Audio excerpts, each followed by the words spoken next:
하겠습니다. 자, 오늘 모시는 강사님은 현재 2017년도에 임용되시는 교사분들 1000명으로 대상으로 강의하시는 선생님이시고, 또 이따가 저서에 관련된 거 벌써 쓰셨네요? 펼쳐놓으셨는데, 네, 이렇게 네, 책들도 많이 출판하셔서 여러 가지 교육 정보라던가 생활혁명이라던가 이런 거에 관한 강의를 진행하고 계시는 강사님을 모시고 지금 강의를 듣게 되었고요. 여기 앞쪽에 자리에 앉으시는 분들이 더 은혜를 받지 않을까. 뒤에 앉으시는 어머님들 앞으로 오시면 훨씬 더 잘 집중해서 들으실 거라 생각하고요. 조금 늦으시는 분들이 뒤에 좀 앉으실 수 있게 앞쪽부터 채워 앉아주시는 네, 센스. 네, 어머니 이따 제가 비누방울 하나 드리겠습니다. 네, 드리도록 하겠습니다. 그래서 강사님 모시고 오늘 1시간 반 동안 4차 산업혁명에 있어서 부모의 역할이 뭔지 그 키워드가 되는 창의력에 관한 이야기를 듣도록 하겠습니다. 자, 큰 박수로 모시겠습니다. 고리들 강사님이십니다. 함께 촬영 인사하는 네. 잠시만요. 네네. 여보세요? 네. 야, 내가 강의 중이니까 끝나고 통화하자. 네. 이게 라이브 진행이 되는 거죠. 그래서 통화하면 이게 안 되지 않습니까? 그래서 강사님께 촬영 인사하면 반갑습니다 인사하고 들으시도록 하겠습니다. 촬영 인사. 반갑습니다. 원래 마이크 없이 들리시죠? 네. 제가 오늘 보통 여기 올 때 차를 안 가져오는데 지금 차를 가져와가지고 길 건너편에 세워놨어요. 그러니까 불안한 거예요. 이게 모르는 번호가 오니까. 그래서 지금 혹시 견인해도 됩니까? 이런 전화할까봐. 다행히 미국에서 온 친구잖아요. 미국에. 그래서 했던 거예요. 좀 실례했어요. 견인당하면 돈이 많이 나가거든요. 불안해라. 여기가 좀 주차 사정이 안 좋아서 그만큼 좀 밀집된 데라고 봐야 될 것 같아요. 그래서 제가 남원 추어탕에 될까 하고요. 아까 딱 봤더니 아침부터 차가 있는 거예요. 이거 정말 아무튼 약간 긴장된 상태이기 때문에 강의는 더 잘 될 수도 있습니다. 네. 그래서 지금 제가 저번에 여기서 강의할 때가 박근혜 탄핵 정국이었나? 그리고 남북 이렇게 미국 항공모함 온다 그러고 그런 상황이어가지고 제가 정말 전쟁 날까봐 얼마나 조마조마했어요. 왜냐면 여기가 강북이다 보니까 얼마 전에 미국에서도 발표했더라고요. 한반도에서 전쟁이 나면 너무나 큰 재앙이다. 특히 강북 피해가 엄청 심해지거든요. 그래서 절대 이제 전쟁이 나면 안 되고 지금부터 무조건 평화 모드로 가야 됩니다. 정말 제가 저번에 그 말도 못하고 되게 조마조마했었거든요. 여기 저는 강의하고 내려가 버리면 되지만 여기 사셔야 되니까 진짜 조마조마했어요. 정말 다행이고요. 오늘 이제 해야 될 중요한 것들이 공고가 나간 것을 그러고 보니까 아직 못 봤네. 어쨌건 공고는 아마 4차 산업혁명, 창의성, 그 다음에 엄마의 삶과 일, 이런 식으로 나가면 될 것 같아요. 그래서 이제 오늘 좀 타이트하게 가야 될 것 같습니다. 4차 산업혁명을 한 페이지로 만든 이거 누가 만든 거냐면 미래창조국에서 만든 PPT예요. 제가 이제 가져온 건데 여기는 그냥 이렇게 지능하고 정보가 결합이 된다 이 정도 써 있는데 이건 굉장히 좀 완화된 표현이고요. 완화된 표현이고 실제로 이제 좀 강화된 표현이 맨 밑에 있는 이 다섯 개인데 초장수 그러니까 수명이 사람들이 많이 늘어난다. 초지능, 슈퍼지능이 보편화돼 버린다. 그러니까 2세들보다 영리하고 그러니까 지구상에 가장 영리한 천재보다 훨씬 더 영리한 지능이 어떻게 되냐면은 그러니까 이런 거죠.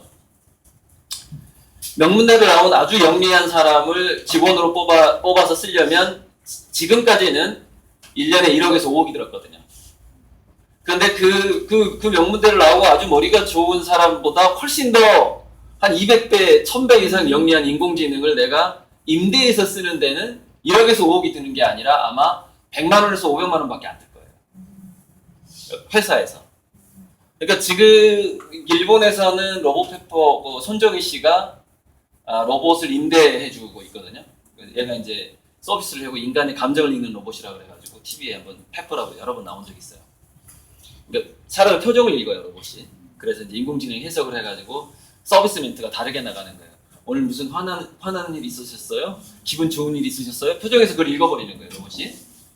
그렇게 로봇 임대업이 시작을 했고, 그런데 이제 인공지능은 보편적으로 서비스를, 원래 플랫폼 기업의 그 어떤 그 전략이 다 그런 겁니다. 일단은 싼 것을 맛을 보여줘요 이렇게 보편적으로. 그리고 정말 고급 서비스는 돈 받고 빌려주는 게 되는 거죠. 그래서 이제 초지능을 쓰는데 1억 5억이 드는 게 아니라 100만 원, 500만 원밖에 안 든다. 그 거대 회사에서.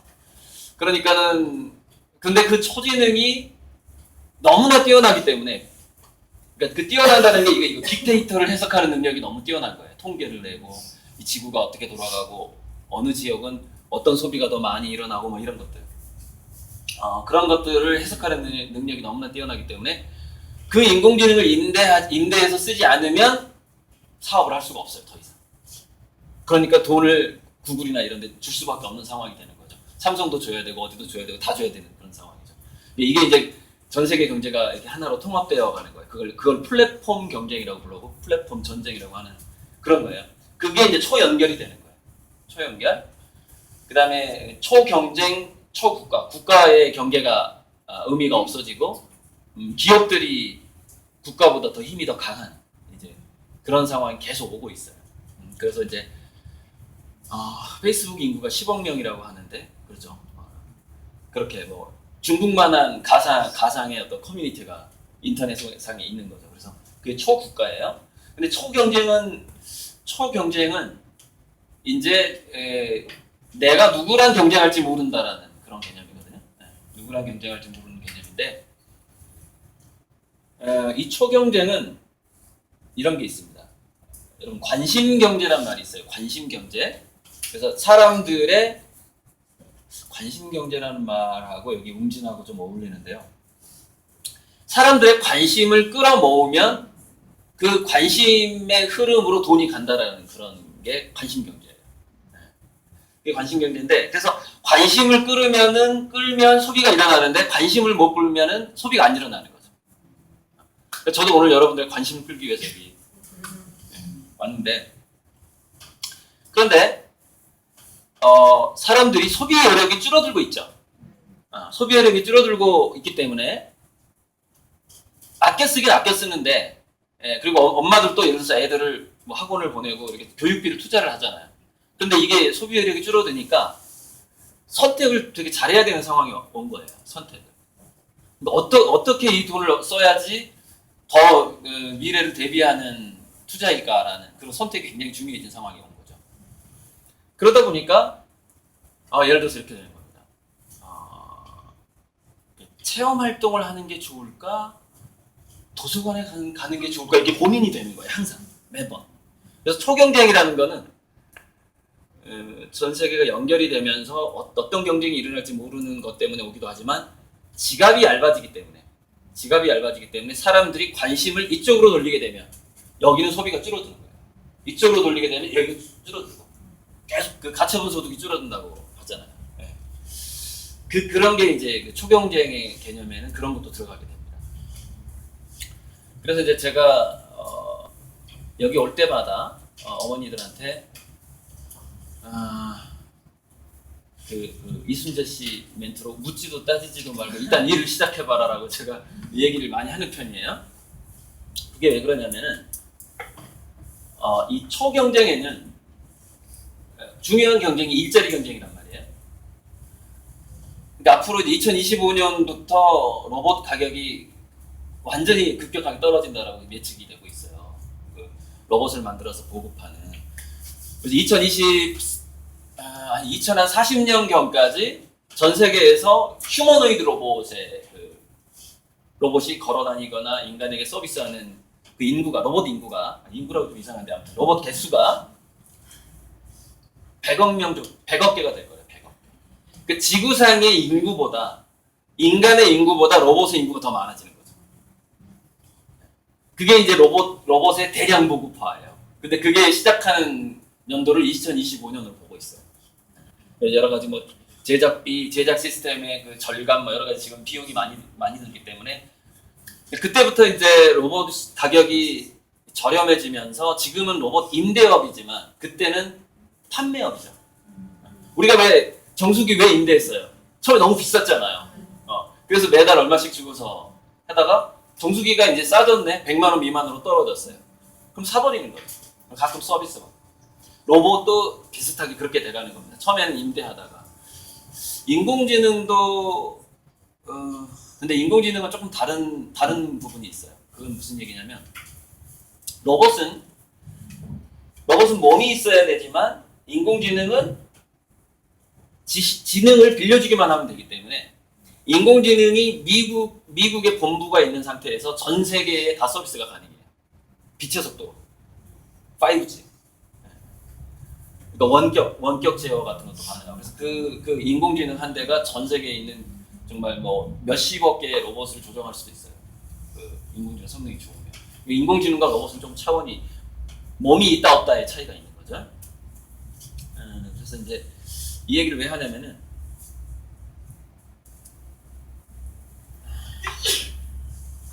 이렇게 되는 겁니다. 바로 이 현상 때문에 그 MIT 공대 교수 중에 미래의 일인가 뭐 아무튼 그런 책을 쓴 교수가 한 명 있는데 맥카피라는 교수인데 그 사람이 이렇게 얘기를 합니다. 화이트 칼라 직업이 먼저 위협을 받게 된다. 몸을 쓰는 것보다 아무튼 그렇게 되는데 그래서 지금 앞으로 50년간 어떻게 할 것인가가 문제란 말이에요. 앞으로 50년간 좀 넘어가 보자고요. 앞으로 50년간 어떻게 해야 될 것이냐. 최근에 왜 오바마 대통령까지도 뭐 나는 그 사람의 책을 읽고 감동을 받았다 해가지고 뭐 빌 게이츠도 칭찬을 하고 하는 아주 어마어마한 지금 현재 그 대세인 유발 하랄이라는 이스라엘 출신 교수가 한 명 있는데 그 사람이 쓴 책이 사피엔스하고 호모데우스라는 책이에요. 최근에 아주 언론에 잘 나가고 있는데 제가 그 두 책을 다 훑어봤는데 호모데우스는 데우스는 신이란 뜻이거든요.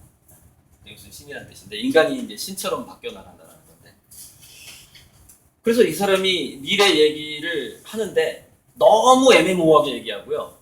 너무 두루뭉실하게 얘기하고요. 몇 줄만 얘기하고요. 체계가 이렇게 우리가 어떻게 대비해야 되는지의 그 안내문이 없어요. 매뉴얼이. 근데 저는 이제 제 책의 특성은 뭐냐면 좀 더 세부적으로 그 미래를 제시해 준다는 특성을 갖고 있거든요. 그래서 최근에 이 사람의 책을 확인하고 나서 제가 이 사람을 비판하는 그 영상을 찍어가지고 또 유튜브에 올렸어요. 조회수가 많이 올라가고 있습니다. 아니 감히 유발 하랄이를 너가 비판을 하다니, 그죠? 그래서 제가 뭐라고 표현했냐면은 영그림을 그렸는데 여의주와 발톱을 빼뜨리고 책을 썼다 이거예요. 여의주라는 것은 뭔가 자기 뜻대로 자기 운명을 변화시킬 수 있는 능력이거든요. 발톱은 어떤 위험 요소가 나타났을 때 내가 공격할 수 있는 무기 같은 거예요. 그러니까 여의주라는 것은 뭐냐면 일단은 우리가 우리 인간 자신의 두뇌를 잘 이해해야 된다는 게 여의주에 해당하는 거예요. 나 자신을 이해해야지 변화는 비로소 여기서부터 시작을 하니까. 그러니까 오늘 그 인간 두뇌에 대한 아주 충격적인 얘기를 제 이제 강의를 처음 듣는 사람은 충격적인 얘기를 하나 들으실 거예요. 그리고 이제 또 우리 인간에게 있어서 감정이 얼마만큼 중요한가가 오늘 좀 많이 강조가 될 텐데 유발 하랄이가 미래를 대비하는 데 있어서 두 가지 능력이 굉장히 중요할 것이다라고 얘기한 게 그 책에 나옵니다. 하나는 감정지능이고 하나는 자기 마음을 균형 잡을 수 있는 능력이다 이렇게 얘기를 해요. 그래서 그거를 현대 교육 용어로 바꾸게 되면 이렇게 되는 겁니다. 감정지능이라는 것은 감정 코칭으로부터 발달하는 감정 능력이라고 볼 수가 있어요. 현대 용어로, 교육 용어로. 마음의 균형이라는 것은 정신적 육체적인 회복 탄력성이라고 말할 수가 있어요. 그러니까 감정 능력과 회복 탄력성인데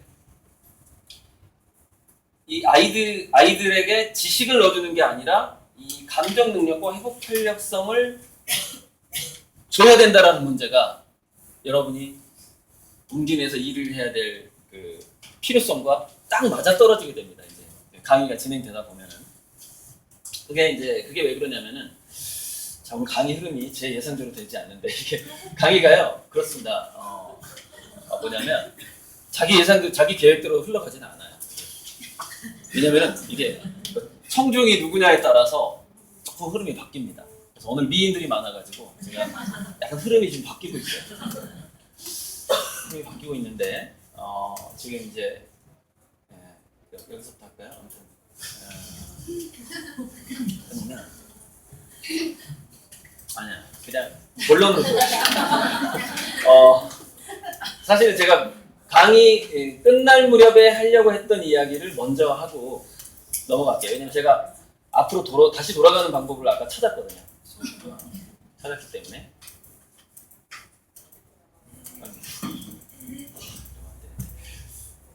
이게 이제 미래 사회가 이렇게 펼쳐진다는 거예요. 펼쳐진다는 건데 아까 이 초장수 초진은 또 나오죠. 그리고 이제 평생학습 지수가 올라갈 거라는 것도 웅진하고 좀 관계가 됩니다. 평생학습 지수가 올라가는 이유 두 가지 이유가 있습니다. 하나는 계속해서 사람들의 직업이 바뀌기 때문에 현재 직업을 가지고 있을 때 다음에 나는 어떤 직업을 할 것인가를 준비해야 된다는 점 때문이에요. 그걸 준비하지 않으면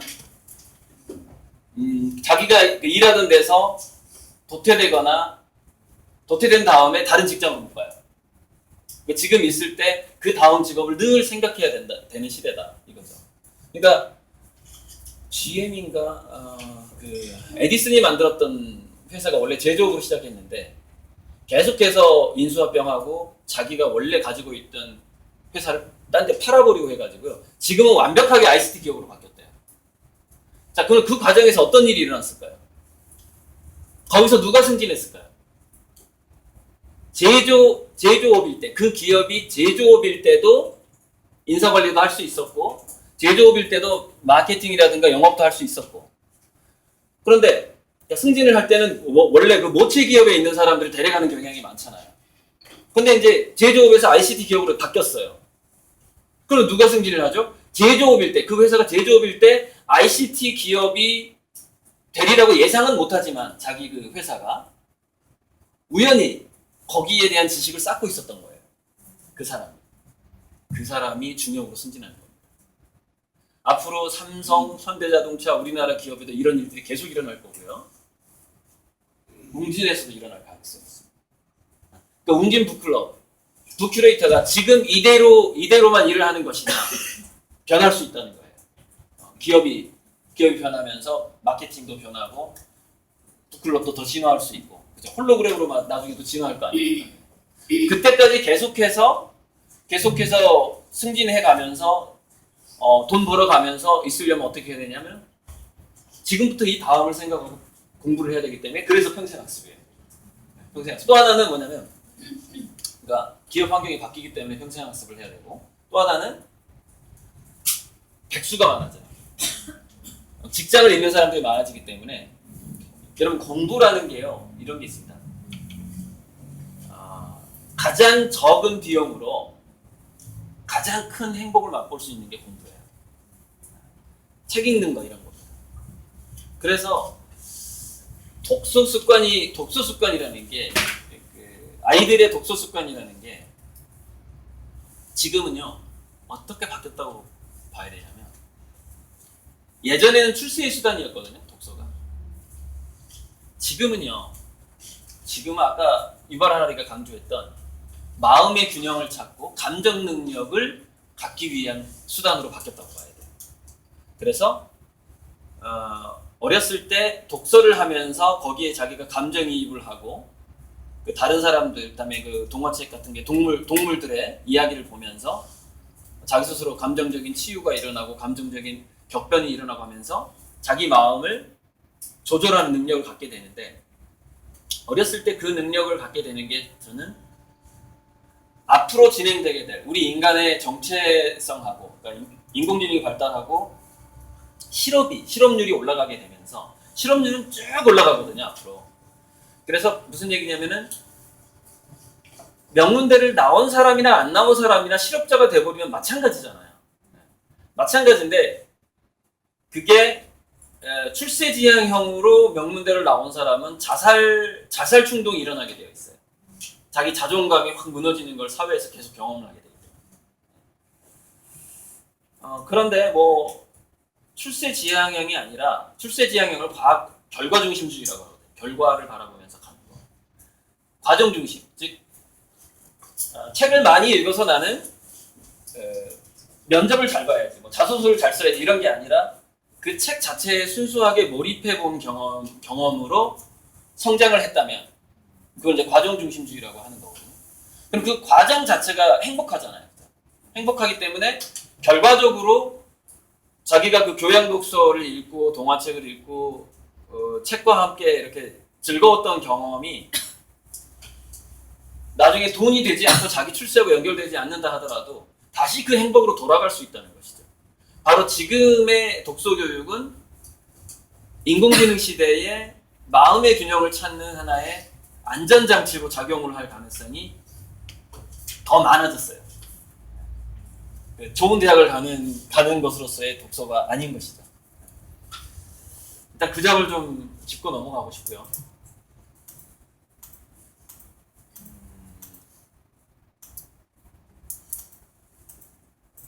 복잡하죠? 다시 돌아올 거고요. 순서가 각각 좀 틀려가지고 이 부분을 먼저 얘기하고, 이거 이제 결론으로 얘기하려고 했던 건데 이걸 먼저 얘기하고 넘어갈게요.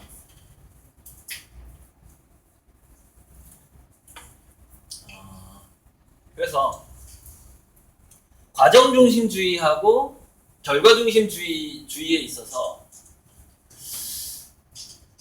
우리 아이들이 어떻게 하면 그러니까 부모가 어떤 자세로 아이들과 살아가면 아이들이 결과 중심보다는 과정 중심형 인간이 될 것인가의 문제. 여러분 그 세계은행 총리 김용 씨가 썼던 책 제목이 무엇이 되기 위해서 살지 마라라는 책이에요. 책 제목이. 무엇이 되기 위해서 사는 게 그게 결과를 바라보면서 사는 것이고, 그 과정 자체를 즐거워하거나 거기에 의미를 부여하는 게 무엇이 되기 위해서 살지 않는 삶이거든요. 그래서 김용 씨가 그 책에서 자기가 이제 면접을 들어가 보면, 대학생들을 뽑을 때 면접을 들어가 보면 그 두 가지가 눈에 보인다라고 얘기를 합니다. 그러니까 그 사람 표현으로는 이거예요. 그러니까 공부가 좋아서 했는지 아니면 해야만 하기 때문에 누가 시켜서 했는지가 눈동자에서 보인다는 거예요. 그래서 자기는 총장이기 때문에 직접 점수를 매기진 않았지만 8명이 앉아있으면 그 중에 4명은 공부를 해야 되기 때문에 또는 출세하고 싶어서 한 애들하는 거예요. 그 중에 4명은 지가 좋아서 한 애들하는 거예요. 그러면은 누가 시켜서 한 것 같은 눈빛을 보이는 애들은 합격을 절대 못하더라는 겁니다. 그게 명문대거든요. 그리고 미국 입학사정 검증이 20년 동안 발달해 왔어요. 그래서 그런 것들을 많이 봐요. 뭐냐면 자소서의 진위성을 많이 봅니다. 면접할 때 얘가 정말 진실한 애가 아닌가도 굉장히 중요한 그 요건이 돼요. 그러니까 과정 중심, 과정을 하루하루를 어떤 즐겁게 사는 그런 삶이 아니라 어떤 결과를 바라보면서 살아왔다면 그 사람의 말투, 글, 질의응답에서 그게 느껴져 버리는 거예요. 위선적인 게 느껴져 버리는 거예요. 그래서 김용 씨가 한 얘기가 자기 눈에, 그리고 면접관들의 눈에는 그게 너무 잘 보인다는 거예요. 그게. 근데 그거는 지금 어떤 명문대 입시하고 관련된 문제가 아니라 지금은 좀 더 중요한 문제가 되는데 앞으로 최소한 30년 정도는 우리나라에서 분명히 자살률이 많이 올라가게 될 겁니다. 그게 왜냐면은 자기가 공부할 때, 청소년기에 공부할 때 부모한테 들었던 말, 그래서 성적이 행복은 성적순이야 뭐 이런 말들. 근데 나와 보니까 성적순이 아닌 거예요. 그 좀 굉장히 복잡해진 거죠. 자기가 기대했던 수입도 안 생기고 뭐 심지어 취직조차 못하는 상황이 많아질 거기 때문에 그래서 결과 중심적으로 출세 중심적으로 산 사람들은 자살 충동을 느끼게 되어 있거든요. 엊그제 문재인 대통령이 일자리 추경 국회 연설에서 이 말을 인용을 합니다. 무슨 얘기냐면 어떤 취업 준비생이 자살을 하기 전에 엄마한테 문자를 하나 보내고 자살을 한 거예요. 멘트가 저겁니다. 다음 생에는 공부 잘할게요. 미안해요. 하고 죽었어요. 그러니까 이거는 앞으로 이 멘트가 계속 바뀌게 됩니다. 그래서 다음 생에는 꼭 취직할게요. 미안해요. 다음 생에는 뭐 할게요. 미안해요. 하면서 죽어갈 거란 말이에요. 젊은이들이. 이런 일들이 계속 30년 동안 증가할 거라고 보고 있는 겁니다. 그래서 지금 청소년기 사망 원인의 1위가 아마 자살일 겁니다. 노인 사망 1위도 자살이고 사고사가 아니에요. 질병사가 아니에요. 청소년이랑 노인의 그 사망 원인 1위가 자살이에요. 근데 이걸 계속 유지하게 됩니다. 앞으로 30년간. 그래서 그 안전장치로서의 그 안전장치를 먼저 만드는 게 사실 더 중요하잖아요. 그죠? 살면서. 근데 그 안전장치를 만드는 것과 여러분들이 웅진에서 일하는 게 무슨 관계가 있을까요? 네, 이제 그 얘기를 하려고 하는 겁니다. 아니, 뭐가 하나 빠졌네. 자, 괜찮아요. 네, 괜찮아요. 자, 무슨 얘기냐면은 인간의 두뇌를 세팅하고 뭐 재부팅하고 다시 만들고 하는 그 원인 물질이 있더라는 거예요. 그 원인 물질이 감정 물질이더라는 거예요.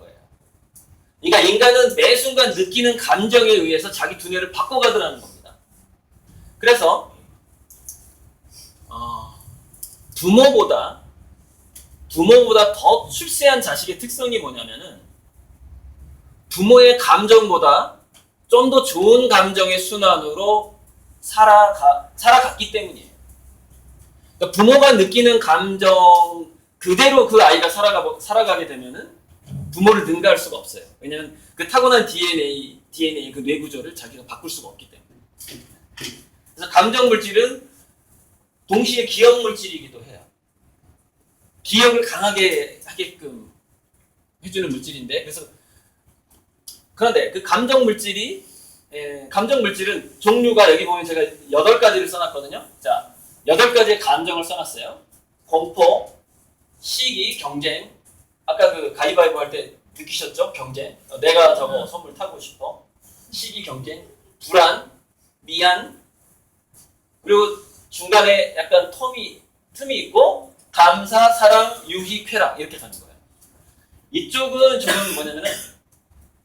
이쪽은 긍정적인 동기고 아까 제가 말씀드렸던 과정 중심형 삶을 살게 될 가능성이 많은 감정입니다. 이 4가지 감정. 이쪽은 결과 중심적이고 과정을 즐기지 못하고 내일의 행복, 5년 후의 행복, 10년 후의 행복, 100년 후의 행복을 꿈꾸면서 사는 사람들의 감정적인 에너지라고 보시면 돼요. 불안하고 경쟁해야 되고. 근데 이런 감정을 품는 것도 이제 사람을 긴장하게 만들어주고 노르아드레날린이라든가 각성 물질을 내보내기 때문에 기억도 잘 되고 공부도 잘 되고 특히 암기가 잘 됩니다. 암기가 잘 돼요. 그래서 고시패스를 잘하는 사람들의 특성은 가슴 깊이 불안이 있습니다. 그리고 트라우마가 있어요. 트라우마, 공포. 자기 집안에 출세 못해서 억울한 사람이 많은 거죠. 그 힘으로 막 암기를 하는 거거든요. 그런 트라우마가 없으면 공부도 잘 안 돼요. 암기가 잘 안 됩니다. 그래서 그런 감정으로 두뇌를 개발해 가는 거죠. 근데 결과는 납둡니다. 이제는. 지금까지는 암기력이라든가 자격증으로 3, 40년을 행복할 수 있었던 시기였는데 앞으로는 그런 시기가 아니기 때문에 여전히 그런 방식으로 공부를 시켜버리거나 여러분 우리 자녀들이 그렇게 공부를 해버리면 결과는 안 좋아요. 결과는 자살 아니면 병사예요. 질병에 병원에서 병원비를 많이 써야만 한다거나 그런 식으로 가봅니다. 결과. 이쪽으로 가게 되면은 몸을 더 건강하게 해주는 감정 물질로서 자기 개발을 하게 되거든요. 두뇌를 좋게 만드는 방식이거든요. 이쪽 감정이. 되게 감사사랑 유익쾌락인데, 자 여기에 어떤 분기점이 있단 말이에요. 여기서 분기점에서 두뇌를 개발하는 감정을 자꾸 이쪽으로 쓰게 되면 결과는 자살이나 우울증으로 가게 됩니다. 결과는. 특히 청소년기까지 자기가 호르몬을 써왔던 그 패턴을 몸이 기억을 하고요. 예를 들어서 자기는 불안과 공포로 공부를 해왔어요. 생각을 해왔어요. 그동안. 근데 사회생활을 하면서 꼭 뭐냐면은 다시 그 불안과 공포를 찾기 시작해요. 왜? 동기부여를 또 받아야 되니까. 자기가 청소년기까지 자기 두뇌를 깨웠던 동기부여를 받을 상황을 또 찾아 나선단 말이에요. 그래서 꼭 결혼을 매일 부부싸움을 할 사람하고 결혼을 한다거나 그러니까 이게 굉장히 재밌는 겁니다. 무슨 얘기냐면 무의식적으로 자기가 청소년기까지 자기를 개발해 왔던 감정이 공포 불안이었기 때문에 자기 본능은 평생 동안 내가 다시 공포 불안을 느낄 만한 사람하고 살고 싶어지는 거예요. 그리고 그 사람한테 사랑을 느끼게 됩니다. 굉장히 이게 정말 재밌는 현상이에요. 그래서 왜 그런 사람과 결혼할까라는 책을 쓴 미국의 학자가 얘기했는데, 그 가정의 태교에서부터 이렇게 좀 안 좋은 태교와 안 좋은 가정 환경, 바람직하지 못한 가정 환경에서 자란 사람이 비슷한 사람에게 사랑에 빠질 확률이 77%예요. 77%. 악순환이 돼버리는 거예요. 결혼 잘못했다 싶은 사람도 지금 있죠. 내가 그런 거 아닌가? 저도 그랬었거든요. 전 다행히 그 이혼이라는 아주 그 훌륭한 현대적인 법률을 통해서 구제를 받았습니다. 구제를 받았는데,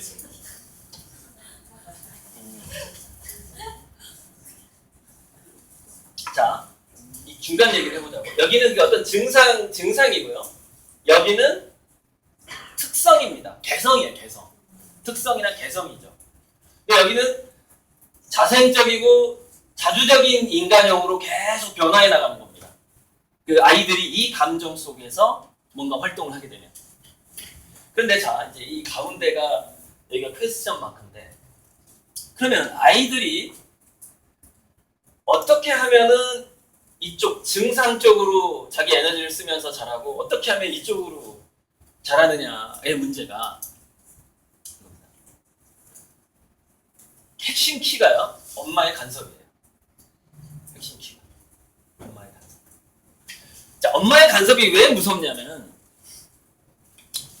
인간 여자는 암컷인데 그 여성으로 태어난 사람이 가지고 있는 그 두뇌의 본능과 잠재의식은 그 생각을 절대 평생 동안 잊어버리지 못한대요. 그게 뭐냐면은, 내 자식이 뱃속에서 요만한, 우리 초음파 검사하잖아요.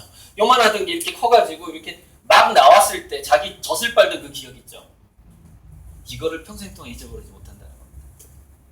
그래서 모든 엄마는 자기 자식을 약하다라고 생각합니다. 잠재적으로. 그래서 보호해야 된다라는 본능이 너무 강한 거예요. 그리고 이 본능이 개발되어 오게 된 이유가 또 뭐냐면은, 예전에는 그 어린아이들이 살아남기가 참 어려웠어요. 전염병도 그렇고, 뭐 독수리가 채가고, 호랑이가 물어가고, 뭐 개가 물어가고, 별일이 많았거든요. 우리 야생에서 살았었잖아요. 그죠? 애가 뭐 이게 독산지도 모르고 그냥 뱀이랑 놀고 막 거미 만지고 막 이랬단 말이에요. 독거미 만지고. 그래서 어린애들이 많이 죽었던 그 기억들이 모든 여성들의 몸에 남아있는 거예요. 근데 그 본능이, 그 DNA가, 그 기록이 우리 몸에 남아있는데, 일깨워지지 않다가 임신을 해서 애를 낳으면 그게 살아나버려요. 그때부터 자식 걱정이 시작하게 되는 겁니다. 이거는 모든 어머니들의 본능이기 때문에 저는 이렇게 얘기를 하잖아요. 뭐냐면 여러분들 지금은요 비교적 안전한 세상이거든요. 자식 걱정하지 마세요. 그거 굉장히 안 좋은 효과로 나타나게 됩니다. 이렇게 강의를 안 해요. 저는. 왜? 인간은 본능을 거스를 수 없기 때문에. 방법이 뭐냐면은 시간적으로 떨어지는 방법밖에 없다라는 거예요. 자기 자녀하고. 근데 이게 떨어지면은 게임만 할 것 같고 막 이제 이런 불안이 또 이제 이게 생기거든요. 근데 그게 한 번 그렇게 그 아이 자기가 이렇게 됩니다. 관리형으로 얘를 키우잖아요. 그러면 그 아이의 삶의 중심은요 어떻게 되냐면 일탈이 중심이 돼버려요. 우리가 그 예전에 소속 집단과 중거 집단이라는 게 있었는데 자기가 정말 즐거운 행동이 모든 사람의 중심이 돼버리거든요. 그래서 일탈이 중심이 되기 때문에 일탈이 중심이 된 사람들의 특성이 뭐냐면은 생각의 시간과 몰입의 시간과 축적의 시간이 절대 길어질 수 없다라는 특성을 갖게 됩니다. 그러니까 직장 생활은 그냥 하는 거예요. 이렇게 그냥 멍하게 하고 그냥 그렇게 또 자기한테 익숙한 거기 때문에 굳이 뭐 많이 생각할 필요가 없는 직장이 지금까지 많았잖아요. 근데 앞으로 이제 그런 직장은 다 로봇한테 넘어가지만은 그리고 주말만 되면은 이제 조기 축구가 확 생각이 나는 거예요. 조기 축구, 술 마시는 거, 낚시. 거기서 막 머리가 막 팽팽 돌아가는 거죠. 그게 뭐냐면 그게 그런 인간형이 딱 돼버리는 순간 소모품으로 끝나버린다. 왜? 축적이 안 되기 때문에. 궁극적으로 자기 변화가 일어나지 않게 되는 것이죠. 그러니까 그런데 잠시 게임하는 게 보기 싫지만 방치를 해버리면 그러니까 자율권을 줘버리면 돼. 애들한테. 그것이 나쁜 행동일지라도 일탈해서 자기 인생의 중심을 두지 않고 주로 그 매일매일에 하는 자기 활동에 자기 중심을 두는 최소한의 그런 애는 된다는 얘기예요. 그런 애는 된다. 그러나 우리 애는 나약하고 제대로 된 길을 가지 못할 거야 이런 생각으로 이제 엄마의 관리가 들어가게 되면은 계속해서 이렇게 단타로 짧게 그 알바밖에 할 수 없는 이제 그런 인간형으로 두뇌가 굳어져 버리게 되는 것이죠. 그래서 어떤 질적인 변화가 일어나질 않아요. 근데 이런 거죠. 가스레인지를 5분 틀었다가 다시 꺼버리고 5분 틀었다가 꺼버리고 하는 거예요. 물이 끓지를 않는 거예요. 100도 이상 올라가지 않는 거예요. 그러나 비록 예를 들어서 10대까지는 엉망으로 살고 20대까지는 엉망으로 살았다 할지라도 그 본인은 그렇게 사는 것이 좋게 느끼고 그러니까 주변에서 너 그렇게 살지 마라는 사람이 없는 거예요. 없으니까 자기는 그게 그렇게 사는 게 그냥 좋은 건 줄 아는 거예요. 그러면 그거는 뭐냐면은 불을 계속 튼 상태가 되는 거예요. 어찌됐건 간에. 그럼 물이 끓은 다음에 내가 못 먹을 걸 끓였구나. 라면을 끓여야 되는데 시계를 잘못 넣고 끓여버렸구나. 그걸 깨달은 다음에 질적인 변화가 일어나게 되고 다시 온도를 올릴 수 있는 애가 되는 것이죠. 그런 식으로 성인이 되면서 질적인 변화가 일어나는 것이죠. 그러니까 양적인 변화나 질적인 변화의 차이인데 자 여기서 그래서 이렇게 되더라는 거죠. 엄마가 많이 챙겨주는 애는요 나중에 이런 말을 하게 될 가능성이 아주 높습니다. 이런 말을 하게 됩니다. 왜 그러냐면 엄마가 나를 많이 챙겨줬는데 내가 기대에 미치지 못한 거야. 다음 생에 공부 잘할 거야 엄마. 이렇게 되는 거죠. 근데 엄마가 안 챙겨줘 얘를. 냉장고에 먹을 것도 안 넣어줘. 왜? 웅진에서 일하느라고 바빠 엄마가. 엄마가 바빠. 그래서 근데 가만 보니까 웅진에서 일을 하는데 얘가 우리 엄마가 웅진에서 일을 하는 거 보니까 내 학원비를 벌어주려고 일을 하는가 보다라고 처음에 생각을 했어. 근데 엄마가 웅진에서 열심히 일하고 성과급을 봤더니 자기 핸드백을 사네? 나를 학원 보내줄 줄 알았더니 자기 핸드백을 사는 거야. 자기 할 얘기를 사고. 왜? 영업을 하러 다녀야 되잖아. 이렇게 좀 폼이 나야 되잖아요. 패션. 이상하다. 나를 위해서 다니는 게 아니었어? 그러니까 아이가 느낄 때는요. 엄마가 밖에 나가서 일하는 게 그 본인 엄마 자신을 위한 일이라는 인식이 분명히 들어가야 됩니다. 굉장히 중요해요. 그 포인트가. 그러니까 확실히 그렇게 생각을 해야 되고요. 예를 들어서 이런 얘기를 마음속에서라도 하면 안 됩니다. 내가 너를 위해서 이렇게 밖에서 고생을 하는 절대 꿈에서라도 이런 생각을 하시면 안 돼요. 그거 애가 다 느껴버려요. 그걸 느끼는 순간 얘는 이런 말을 하게 될 가능성이 점점 더 올라가 버려요. 엄마 미안해. 아니 왜 엄마한테 미안해 해야 되냐고요. 야 엄마는 나는 내 인생 살았고 너는 너 인생 살았기 때문에 네가 나한테 미안할 필요는 전혀 없어. 거의 매일매일 이렇게 얘기해줘야 돼. 매일매일. 엄마한테 미안해하지 마. 네 인생 네 인생. 야 엄마는 있잖아. 엄마의 꿈이 있고 요즘에 100세 시대야. I'm sorry지만 나를 위해서 써야 될 돈이 더 많아. 너를 위해서 써야 될 돈은 그냥 내가 기분 좋을 때만 주는 거야. 뭐 이런 거. 하지만 내가 버는 모든 돈은 나를 위해서 써야 된다니까. 아빠한테 나 돈 번다는 거 얼마 보너스 받은 거 절대 얘기하지 마. 내가 이번엔 아이스크림 한번 사줄게. 나 이런 식으로. 그러면 어떻게 되죠? 고마워하기 시작합니다. 애가 이거 원래 엄마를 위해서 써야 되는 돈인데 엄마 아이스크림 고마워?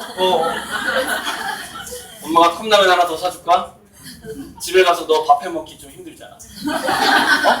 컵라면 하나 사줄 테니까 난 지금 오늘 누구 만나러 가야 되거든. 컵라면 하나 사줄 테니까 집에 가서 컵라면 끓여 먹고 뭐 네 맘대로 해. 게임을 하든지 뭐 공부를 하든지 컵라면 하나 딱 사주고 막 엄마 컵라면 고마워. 그러니까 왜 지금 엄마들이 밖에서 일을 하는 것과 아이들이 느끼는 그 심리가 제가 간단하게 표현했지만 이런 심리가 저절로 작동이 되게 됩니다.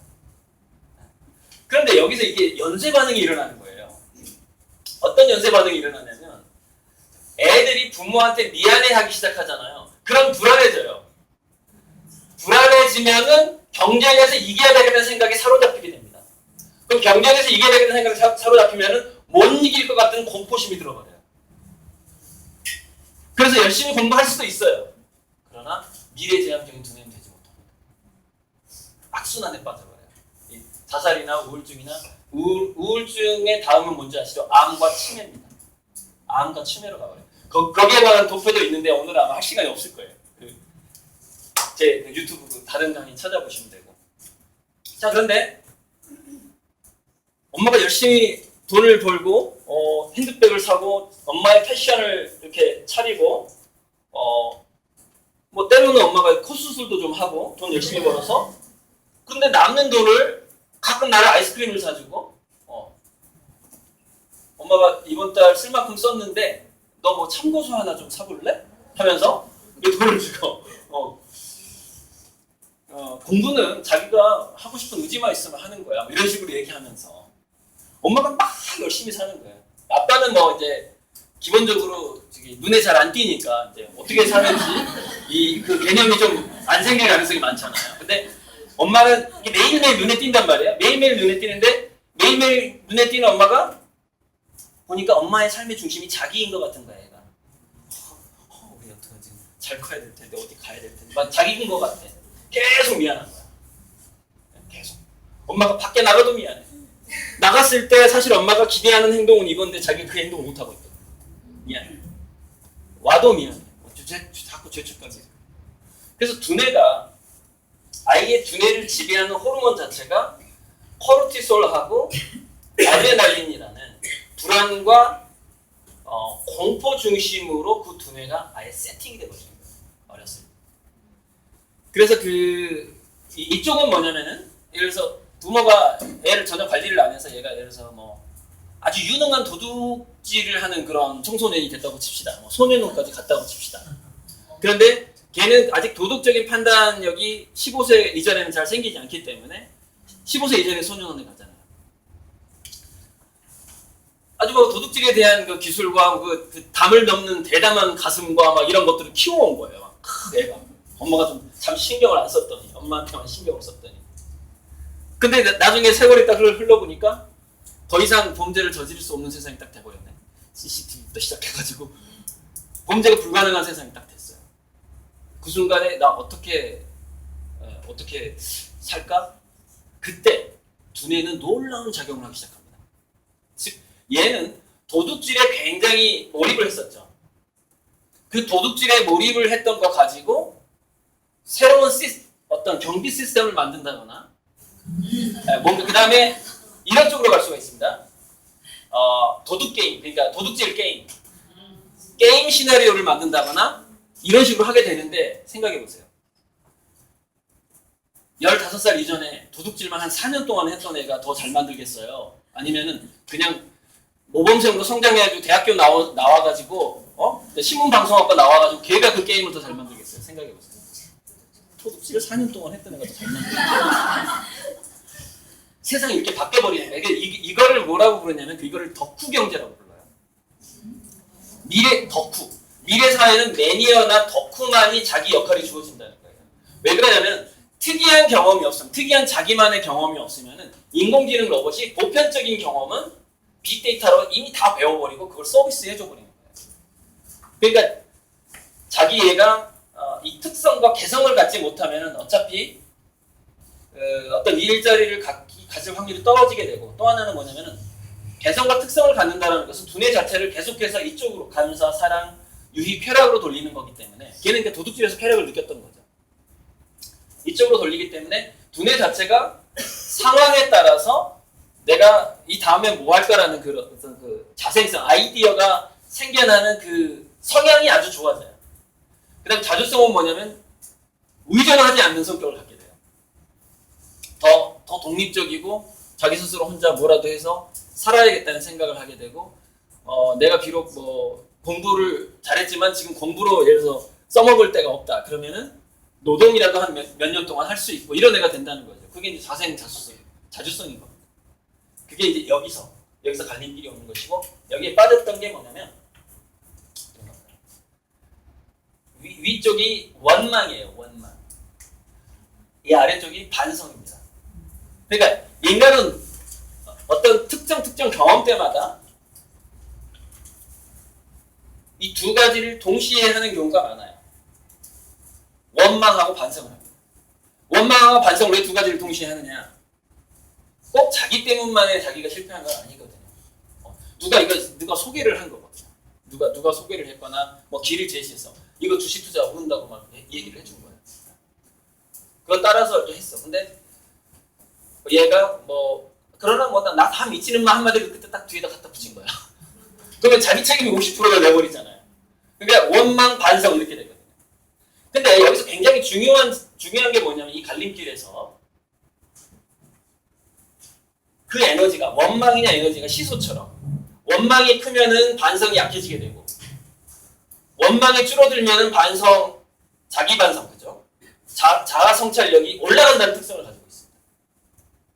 그런데 거기서 반성 쪽, 자기 책임이라고 생각하는 그 감정은 이쪽으로 기울 가능성이 아주 높아요.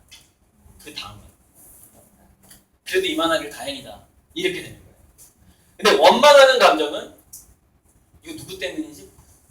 그 회사 때문인가? 그 남자 때문인가? 엄마 아빠가 나한테 이렇게 하면 잘 된다고 했는데 왜 결과가 이렇지? 그 원망하는 마음은요, 이쪽으로 불안 공포로 기울 가능성이 많아지는 거예요. 그래서 굉장히 현명하게 자식에 대한 그 주파수를 맞추면서도 엄마가 자기 자신을 위한 활동으로서 하루를 꽉 채워야 된다는 얘기예요. 그렇게 되면은 어떤 미래 어떤 상황이 왔을 때 그 자녀의 인생에서 걔는 원망보다는 반성을 더 많이 하는 애들. 그래서 그 이후에는 긍정적인 방향으로 두뇌를 돌리게 되는 것이죠. 그게 이제 엄마가 일을 해야 되는 건데, 근데 일 중에서도요 이런 게 있어요.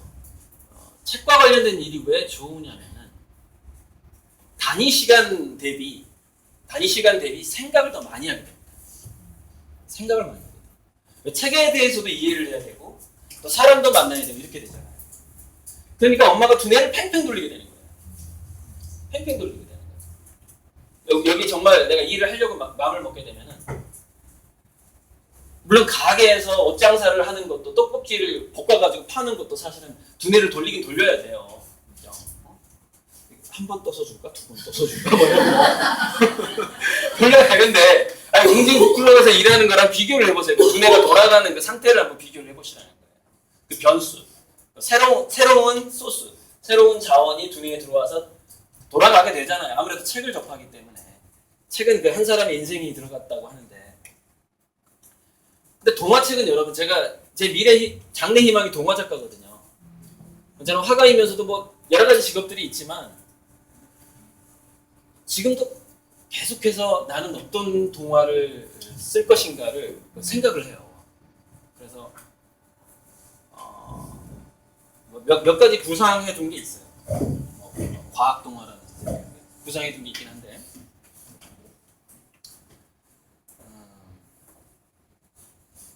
그만큼 뭐냐면은 동화라는 것은 동화를 쓴 작가들은 이렇게 보시면 됩니다. 산전수전 다 겪고 마지막에 어린아이의 순수성까지 도달한 사람이에요. 그래서 일반 자기계발서라든가 보통 철학서보다도 차원이 높을 가능성이 있습니다. 동화. 어떤 단계를 넘어서서의 어떤 화두를 던지는 그런 이야기들이 많아요. 그래서 이소부화라든가 그런 데서 우리가 배우는 게 많듯이.